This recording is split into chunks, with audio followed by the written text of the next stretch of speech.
নমস্কার, education ground বাংলায় সকলকে স্বাগত। আমি তোমাদের সাথে বিশ্বজিৎ পাল। আশা করছি সকলেই ভালো রয়েছে। আজকে যে টপিকটি নিয়ে তোমাদের সাথে আলোচনা করব, যে রিসেন্টলি অর্থাৎ আগামী নভেম্বর মাসের 5 তারিখ ইউএস এর কিন্তু তাদের 47তম প্রেসিডেন্সিয়াল ইলেকশন মানে প্রেসিডেন্ট নির্বাচন ইলেকশন হতে চলেছে। এবং সেখানে আমরা এতদিন পর্যন্ত জানতাম যে জো বাইডেন এবং ট্রাম্প কিন্তু একজন ডেমোক্রেটিক পার্টি, অর্থাৎ জো বাইডেনের দল হচ্ছে ডেমোক্রেটিক দল এবং ট্রাম্পের দল সেটা হচ্ছে রিপাবলিক দল। তো এরা হচ্ছে এই দু দল থেকে লড়বেন। কিন্তু রিসেন্টলি পাওয়া খবরে অর্থাৎ জো বাইডেন কিন্তু নিজেই তিনি এটা ঘোষণা করেছেন সোমবার দিন সকাল নাগাদ। তো তিনি বলেছেন যে তিনি আর কিন্তু এই যে আগামী যে প্রেসিডেন্সিয়াল ইলেকশন, অর্থাৎ বলতে পারো আগামী প্রেসিডেন্সিয়াল ইলেকশন কি এর পরেও যে কোনো প্রেসিডেন্সিয়াল ইলেকশন তিনি আর লড়বেন না, এটা কিন্তু তিনি নিশ্চিত করেছেন। তো সেই বিষয় নিয়েই কথা, এবং কি কি পরিপ্রেক্ষিতে কিসের পরিপ্রেক্ষিতে তিনি এই সিদ্ধান্ত নিলেন। এবং এটা কিন্তু পূর্বের থেকেই কিন্তু একটা জল্পনা থেকেই গিয়েছিল যে তিনি কি আগামী ইলেকশন লড়বেন কি লড়বেন না। ট্রাম্পও কিন্তু একাধিক ক্যাম্পেইনে এবং সাংবাদিক সম্মেলনে কিন্তু তিনি বলেছিলেন যে বাইডেন কিন্তু তার কিন্তু আর লড়ার মতন ক্ষমতা নেই, ইলেকশন প্রেসিডেন্ট হিসাবে আমেরিকাকে চালানোরও তার ক্ষমতা নেই। দেখা যাচ্ছে যে সেটাই কোথাও একটা বাস্তবতার রূপ ধারণ করতে চলেছে, যেখানে জো বাইডেন নিজের ইচ্ছেতেই কিন্তু তিনি তার আগামী ইলেকশনের নমিনেশনের থেকে সরে দাঁড়ালেন এবং তার যে ভাইস প্রেসিডেন্ট ছিলেন এর পূর্বে কমলা হ্যারিস, যাকে বলা হয় ভারতের বংশোদ্ভূত, তার মা ছিলেন ভারতীয়, তো তাকে কিন্তু সামনের দিকে ফ্রন্টের দিকে এগিয়ে দেওয়ার ঘোষণা করেছেন। তবে সেটা সেই দলের আরো যে সদস্যরা রয়েছে তার দ্বারাই কিন্তু পরবর্তীতে সিলেক্ট হবে। তবে সেটা পরবর্তী বিষয়। বর্তমানে কি জন্য বাইডেন এই পদ থেকে সরে দাঁড়ালেন, দেখো অনেকে ভাবতে পারো তিনি তো এখন তার মানে কি তিনি প্রেসিডেন্ট পদ থেকে সরে দাঁড়ালেন? না, প্রেসিডেন্ট পদ থেকে কিন্তু সরে দাঁড়ালেন না। কেননা ইউএস এর কিন্তু টার্ম হচ্ছে 4 বছরের জন্য। 4 বছরের জন্য একজন প্রেসিডেন্ট কিন্তু সেখানে থাকেন। তো যেহেতু 2021-এর জানুয়ারি মাসে তিনি নিয়োগ হয়েছেন, তাহলে কিন্তু 2025-এর জানুয়ারি মাস পর্যন্ত তার সময়কাল রয়েছে। তো তিনি কিন্তু এই টার্মটাকে পূর্ণ করবেন, তারপরে কিন্তু তার প্রেসিডেন্ট পদ থেকে তিনি ইস্তফা দেবেন। তবে আগামী যে ইলেকশন হতে চলেছে 2024-এর নভেম্বরের 5 তারিখ, সেই ইলেকশনের লড়ার থেকে কিন্তু তিনি বিরত থাকবেন। তো এটাই বলা হয়েছে। যে এখানে দেখো কি বলেছে, ইউএস প্রেসিডেন্সিয়াল ইলেকশন 2024-এর যে লাইভ আপডেট এসেছে, সেখানে জো বাইডেন উইথড্র করেছে তার প্রেসিডেন্সিয়াল রেস থেকে। তিনি নিজেকে উইথড্রল করে নিয়েছেন প্রেসিডেন্সিয়াল রেস থেকে। এন্ডোর্স কমলা হ্যারিস, মানে কমলা হ্যারিসকে সামনের দিকে এগিয়ে দিয়েছেন। এবং কেননা এখানে পূর্বের থেকে বলা হচ্ছে যে তার বয়স অনেক হয়ে গেছে, তিনি আর আগামী যে ইলেকশন রয়েছে তার লড়ার জন্য তার পর্যাপ্ত কিন্তু বলতে পারো পরিস্থিতি নেই, উপযুক্ত পরিস্থিতি তার মধ্যে নেই, এবং বয়সের ছাপও তার মধ্যে দেখা দিয়েছে। এবং অনেকে বলে থাকেন যে একাধিক তার মধ্যে ব্যালেন্স মানে শারীরিক যে সক্ষমতা, সেই দিক থেকেও শারীরিক অবস্থা তিনি কিন্তু শারীরিকভাবেও অসুস্থ রয়েছেন, এটাও কিন্তু অনেকেই বলেছেন। যেমন কি রিসেন্টলি সেখানে প্রেসিডেন্সিয়াল ডিবেট হয়েছিল ট্রাম্প এবং বাইডেনের মধ্যে সিএনএন এর স্টুডিওতে। তো সেখানে কিন্তু বাইডেনকে একদমই ট্রাম্পের যুক্তির সামনে দাঁড়া হতে দেখাই যায়নি। মানে তিনি যে একটি শক্ত হাতে ট্রাম্পের বিরোধিতা করবেন, সেই ডিবেটে কিন্তু তাকে এক কোনায় ফেলে দিয়েছিলেন ট্রাম্পের যুক্তির সামনে কিন্তু তিনি দাঁড় হতেই পারেননি তিনি। তো এখানে কিন্তু একটা প্রশ্ন থেকে যাচ্ছে, এবং সেখানকার জনসাধারণের মধ্যে একটা প্রশ্ন এসে যাচ্ছে যে তিনি তাহলে কি উপযুক্ত প্রেসিডেন্ট আগামী দিনে। তো সেখানে কিন্তু একটা প্রশ্ন বারংবার উঠেছে, এবং তার পরবর্তীতে দেখা গেছে যে চিকিৎসকরা বলেছেন তিনি ডাইমেনশিয়াতে ভুগছেন, মানে অর্থাৎ কি তিনি ভুলে যাচ্ছেন, তিনি নিজে কি বলছেন পরবর্তীতে কিন্তু তিনি নিজেই ভুলে যাচ্ছেন, এরকমও কিন্তু সিমটম দেখা দিয়েছে। এবং তার পরবর্তী সময় দেখা গেছে যে ট্রাম্পের যে ক্যাম্পেইনে কিন্তু ট্রাম্পকে গুলি করা হয়েছে, সেই গুলি করাতে ট্রাম্প বেঁচে গেছে যদিও, কিন্তু সেটা কিন্তু ট্রাম্পের দিকে অনেকটাই এই ইলেকশনের রেজাল্টকে ঝুঁকে দিতে পারে। এটাও কিন্তু একটা প্রশ্ন উঠে আসছে যে এই যে গুলি করা, ট্রাম্পকে হত্যা করার চেষ্টা করা, সেটা কোনো দিক দিয়ে বাইডেনের উপর প্রভাব ফেলতে পারে।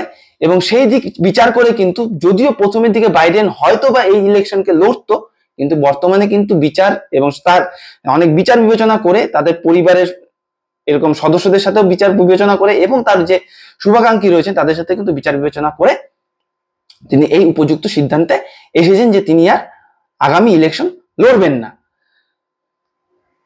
তো এটাই হচ্ছে কথা, এটাই হচ্ছে ছিল বিষয়। এবং তিনি কিন্তু একটা লেটার লিখেছেন জনগণের উদ্দেশ্যে।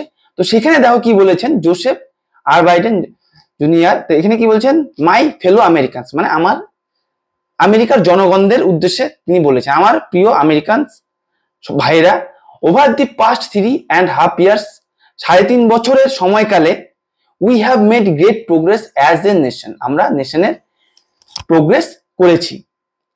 আজ America has the strongest economy in the world, আজ আমেরিকা বিশ্বের স্ট্রংগেস্ট ইকোনমিতে পরিণত হয়েছে, যেটা পূর্বের থেকেই ছিল, এটা নতুন কিছু নয়, যদিও তিনি চিঠিতে এটা উল্লেখ করেছেন।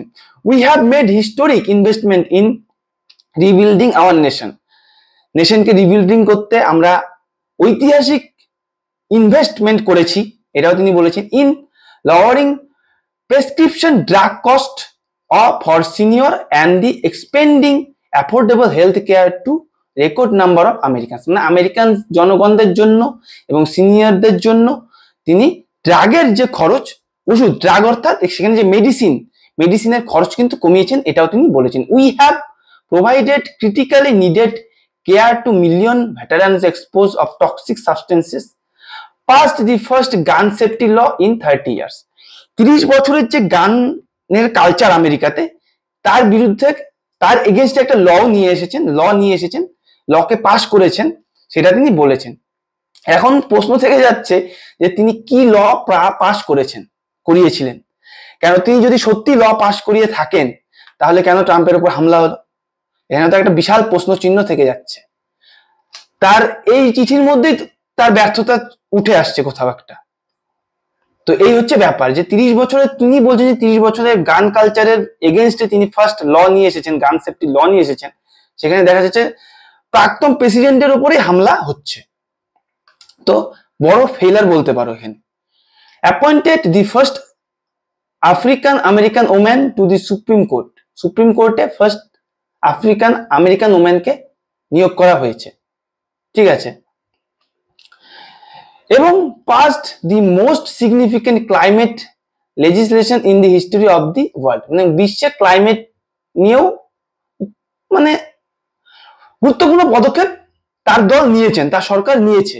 America has never been better position to lead than we are today, America কখনোই এই রকম পজিশনে ছিল না এর পূর্বে, তার শাসনকালের পূর্বে, তিনি বলতে চাইছেন, ঠিক আছে। তিনি আরো বলেছেন, I know none of this could have been done without you, আমি জানি কেউই কিছু করতে পারে না এই আমেরিকার জনগণদের ছাড়া, মানে আমেরিকার জনগণকে উপরে উঠেছে, দাঁড় করিয়েছেন, মানে সামনে ফ্রন্টে দাঁড় করিয়ে আমেরিকার জনগণদেরকে বাহবা দিয়ে বলেছেন যে আমেরিকার জনগণ ছাড়া কিন্তু কোনো কিছু সম্ভব না, আমরা একসাথে ওভারকাম করেছি once in a country pandemic, যে করোনার সময়কাল ছিল সেই সময়টার একসাথেই ক্রাইসিসটাকে আমরা ওভারকাম করেছি, ইকোনমিক ক্রাইসিসকেও শক্ত করেছি, গ্রেট ডিপ্রেশন থেকেও আমরা উঠে এসেছি। We have protected and preserved our democracy, আমাদের ডেমোক্রেসিকে প্রোটেক্ট করেছি এবং প্রিজার্ভ করেছি। And we have revitalised and strengthen our alliance around the world, এবং সমগ্র বিশ্বের সাথে সম্পর্ককে ভালো করেছি। It has been the greatest honour of my life to serve as your president, আমি ধন্য তোমাদের প্রেসিডেন্ট হিসাবে ভূমিকা পালন করে এই দেশের। এবং while it has been my intention to seek re-election, তো এবং while it has been my intention to seek re-election, I believe it is in the best interest of my party, আমার দল যে সিদ্ধান্ত নেবে সেই হিসাবেই কাজ হবে আগামী যে ইলেকশনে তার সেটার জন্য। এবং the country for me to stand down and focus solely and fulfil by my duties and president for the reminder of my term. তো এটাই বলতে চেয়েছেন যে তার যে সময়কাল ফুলফিল হতে চলেছে, তো সেখানে তার পরবর্তী যে সময়টা আবারও নতুন যে প্রেসিডেন্ট আসবে সেটা তার দলের থেকে কে নমিনেট হবে সেটা তার দল ঠিক করবে। I will speak to the nation later this week in more detail about my decision. তার ডিসিশন নিয়ে সপ্তাহের শেষে আরো বলবে। ফর নাও, বর্তমানের জন্য, let me express my deepest gratitude to all those who have worked so hard to see me election. তো সবাইকে গ্র্যাটিটিউড জানালো, তার গ্র্যাটিটিউডকে প্রেস করলো সবার উদ্দেশ্যে। I want to thank vice president Kamala হ্যারিসকে, ভাইস প্রেসিডেন্টকে তিনি থ্যাঙ্কস করলেন, এবং বিং এক্সট্রাঅর্ডিনারি পার্টনার, এবং তিনি যে এক্সট্রাঅর্ডিনারি পার্টনার হিসাবে তার সাথে কাজ করেছেন কর্মক্ষেত্রে সেটাও বললেন। এবং let me express my heartfelt appreciation to the American people for the faith trust you have place in me. মানে আমার উপর যে বিশ্বাস এবং আস্থা রেখেছিল আমেরিকার জনগণ, তার উপরে মানে হৃদয় থেকে তিনি ভালোবাসা দেখিয়েছেন। I believe today what I always have. আমি বিশ্বাস করি যে বর্তমানে আমি কি এবং সর্বদা কি থাকবো, ঠিক আছে, এটাই তিনি বলেছেন। What there is nothing American can't do. আমেরিকাকে ছাড়া, আমেরিকার জনগণকে ছাড়া আমি কিছুই করতে পারবো না। When we do it together, যখন আমরা একসাথে করব তখনই সবকিছু ভালো হওয়া সম্ভব হবে। We just have to remember we are the United state of America.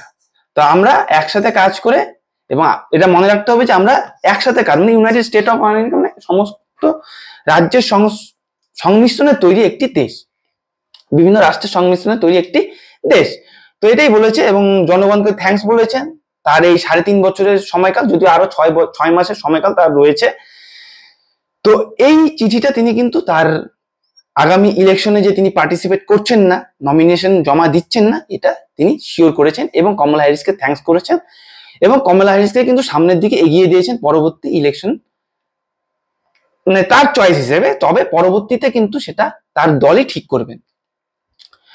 Joe Biden বলেছেন remains as president until term ends January 2025 পর্যন্ত তিনি থাকবেন, এবং will address the nation later, এবং এই সপ্তাহের শেষে তিনি আবারও নেশনকে অ্যাড্রেস করবেন। US president Joe Biden July 21 ঘোষণা করেছেন যে তিনি তার রি-ইলেকশন ক্যাম্পেইন এখানেই শেষ করছেন।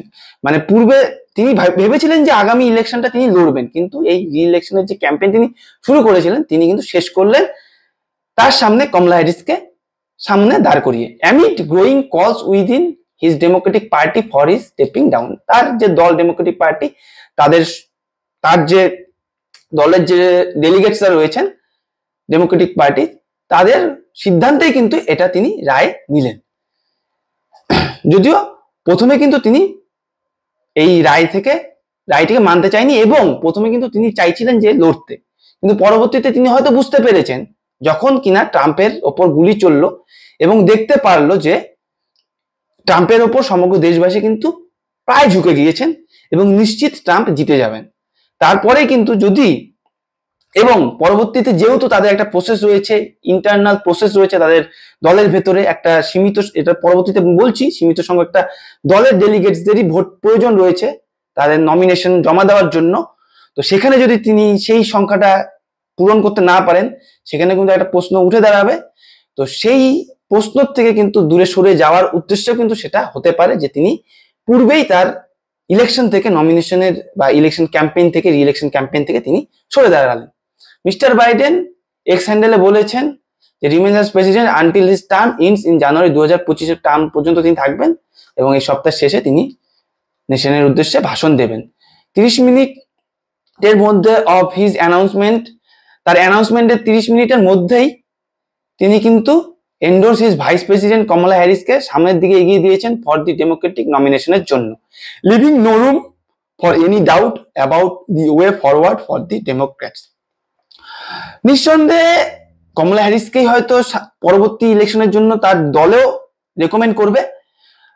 আবার ডেমোক্রেটিক দলের যারা সমর্থক রয়েছেন, সেখানকার জনগণ রয়েছেন, তারা কিন্তু আবার ভাবছেন যে যদি ওবামার স্ত্রীকে, যেহেতু আমেরিকায় কি হয়, একজন প্রেসিডেন্ট 10 বছরের বেশি কিন্তু তিনি টার্ম কন্টিনিউ করতে পারেন না। তো যেহেতু বারাক ওবামা 10 বছর কমপ্লিট হয়ে গেছে, তো সেহেতু কিন্তু বারাক ওবামাকে আবার পুনরায় নিয়ে আসা সম্ভব হবে না। অনেকে বলছেন যে বারাক ওবামার ওয়াইফ, তাকে কিন্তু মিসেস ওবামাকে কিন্তু নিয়ে আসা যেতে পারে এই ইলেকশনে ফেসে। তবে সেটা অবশ্যই দলের একান্তই বলতে তার দলের ডেলিগেটসদের সিদ্ধান্তের ব্যাপার। ইট has been the greatest honour of my life serve as president, মানে যেটা বললেন তিনি চিঠিতে যেটা বলেছেন যে দেশের হয়ে সার্ভ করে তিনি ধন্য, এবং while it has been the my intention as seek re-election, যেখানে আমার রি-ইলেকশনের ইন্টেনশন ছিল, যে এখন আমি বিশ্বাস করি যে এটা best interest of my party, সেটা আমার পার্টির হচ্ছে সিদ্ধান্ত, এবং পার্টি যার সিদ্ধান্ত নেবেন সেটাই হবে, এবং and country for me to stand down and to focus solely on fulfilling my duties and president for the remainder my term my Mr. Biden wrote, এবং বাইডেন বলেছেন যে আপাতত যে আমার টার্ম রয়েছে আগামী 6 মাস তিনি সেটা পূরণ করবেন, এবং তারপরে এবং যে ক্যাম্পেইনে তার হয়ে যে তিনি নিজের জন্য যে ক্যাম্পেইন করছিলেন সেটা থেকে তিনি সরে দাঁড়ালেন, সেটাই বললেন। By dropping his re-election bid mister Biden clears the way for Vice President Kamala Harris to run at the top of the ticket, first black woman to do so in the country in the history. তো black woman হিসাবে first এই US এর হিস্ট্রিতে কিন্তু first কোনো মহিলা কৃষ্ণাঙ্গ তিনি কিন্তু টিকিট পেতে চলেছেন আমেরিকার ডেমোক্রেটিক দলের হয়ে। বাইডেন কমলা হ্যারিসকে এন্ডোর্স করেছে, এটাই বলতে চেয়েছেন। দেখো আমি তোমাদেরকে বললাম যে তিনি চাইলেও যে নমিনেশন দিতে পারতেন সেটা কিন্তু প্রশ্নচিহ্ন এই ক্যাম্পেইন করার পরেও থেকে যেত। কেননা দেখো রিপাবলিক দল অর্থাৎ ট্রাম্প যে দলের হয়ে লড়বেন, ট্রাম্পের দল যে তার দলের যে উইন টু নমিনেশনের জন্য যে ক্যান্ডিডেট চুজ করা হয়, সেই নমিনেশনের জন্য ক্যান্ডিডেটের জন্য কিন্তু তাদের দলের ভেতরে আবার দলের সদস্যদের মধ্যে ইলেকশন বলতে ছোট্ট ইলেকশন হয় কি আর ক্যান্ডিডেট সিলেকশনের জন্য। তো সেখানে দেখা যায় যে রিপাবলিক দলের 2552 জন ডেলিগেট রয়েছে, যার মধ্যে তাদেরকে 1277টি সমর্থন নিতেই হবে ট্রাম্পকে, তবেই কিন্তু সে রিপাবলিক দলের হয়ে 2024-এ রিপাবলিক ন্যাশনাল কনভেনশনে পাশ করতে হবে 1277-এর সাথে। তাহলেই তিনি কিন্তু মিল্কওয়াক উইলসন ফর্ম জুলাই 15 টু জুলাই 18 যেখানে অনুষ্ঠিত হতে চলেছে এই প্রোগ্রাম, সেখানে এই মেজরিটি পাওয়ার পরেই কিন্তু তিনি নমিনেশন জমা দিতে পারবেন। অর্থাৎ কি 15 জুলাই দিয়ে দিয়েছে নমিনেশন ট্রাম্প, ঠিক আছে। For the Democratic party nomination অর্থাৎ বাইডেনের যে পার্টি রয়েছে, বাইডেনের পার্টির প্রসিডিউর কি 4700 জন ডেলিগেট 750 জন ডেলিগেট রয়েছে, সেখানে 2376 জনের সমর্থন তার নিতে হবেই, না হলে কিন্তু তিনি নমিনেশন জমা দিতে পারতেন না। এখানেই কিন্তু প্রশ্ন তার মধ্যে হয়তো জেগেছে যে তিনি হয়তো পারবেন না। ট্রাম্পের গুলি হওয়ার পর, ট্রাম্পকে গুলি করার যে ইনসিডেন্ট ঘটেছে তারপরে কোথাও একটা তার মধ্যে ব্যর্থতা দেখা দিয়েছে এবং তার নিজের মনেও প্রশ্ন এসেছে, তারপরে কিন্তু তিনি এরকম সিদ্ধান্ত নিয়েছেন। To be presented as the party's nomination is the Democratic National Convention in Chicago Illinois and অগাস্টের কত তারিখে?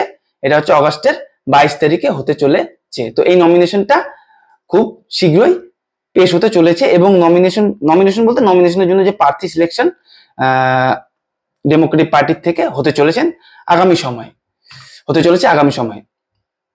তো এই হচ্ছে ব্যাপার। তো বাইডেনের একাধিক যে ডিমেনশিয়া, তার মানসিক পরিস্থিতি, শারীরিক পরিস্থিতি এবং তার দলের লোকই কোথাও একটা তাকে বলছিল যে তিনি যেন এই ইলেকশনটা না লড়েন, কেননা তাকে আর জনগণও চাইছে না, কেন তার বয়স হয়ে গেছে এবং তিনি বক্তৃতার ক্ষেত্রেও কিন্তু অনেক ভুল বক্তৃতা বলছেন এবং কি বলছেন তিনি ভুলে যাচ্ছেন। দেখা গেছে, ভিডিওটা তোমাদের দেখাতে পারলাম না, সেটা হয়তো কতটা সত্যি কতটা মিথ্যে, যে কোনো একটি মিটিং এ হয়তো তিনি তার ওয়াইফ গিয়েছিলেন, তো সেখানে তিনি তার ওয়াইফের ড্রেসের কালারে একজন মহিলাকে দেখে তার ওয়াইফ ভেবে নিয়েছিলেন। এরকম একটা ইনসিডেন্ট তোমরা দেখতে পারবে, সার্চ করলে দেখতে পারবে। তো এটা আমি দিইনি এখানে। তো এই হচ্ছে ব্যাপার। তো জো বাইডেন কিন্তু এই কারণেই হয়তো চলে গেলেন, তার শারীরিক অবস্থাও খারাপ এবং দলের থেকেও কিন্তু এরকম চাপ আসছিল এবং তার সমর্থকরা চাইছিলেন না যে তিনি এবছরে ইলেকশনের নমিনেশন পেশ করেন, কেননা নিশ্চিত ছিল যে তিনি যদি এবার ইলেকশনে দাঁড়াতেন তাহলে ডেমোক্রেটিক পার্টি এবছর জিততে পারতেন না। আফটার ট্রাম্পের যে তাদের যে ডিবেট হয়েছিল তারপরে তো একটা ট্রাম্প পজিটিভ ছিলই এবং তারপরে যে ক্যাম্পেইন হচ্ছিল ট্রাম্পের, সেখানে যে গুলি হয়েছিল সেটার পরে সেটা নিশ্চিত হয়ে গিয়েছে। তো এই ছিল বিষয় যে বাইডেন আর তার প্রেসিডেন্ট ইলেকশনের জন্য নমিনেশন জমা দিচ্ছেন না। তো এই ছিল ইনফরমেশন। আশা করছি ইনফরমেশন তোমাদের কাজে লাগবে। ইনফরমেশনটি ভালো লাগলে এবং ভিডিওটি যদি তোমাদের ইনফরমেটিভ মনে হয় তবে অবশ্যই ভিডিওটিকে লাইক করবে এবং তোমাদের বন্ধুদের সাথেও শেয়ার করে দেবে। তো চলো পরবর্তী ভিডিওতে দেখা হচ্ছে। সবাই সুস্থ থাকো, ভালো থাকো। জয় হিন্দ, জয় ভারত, ধন্যবাদ।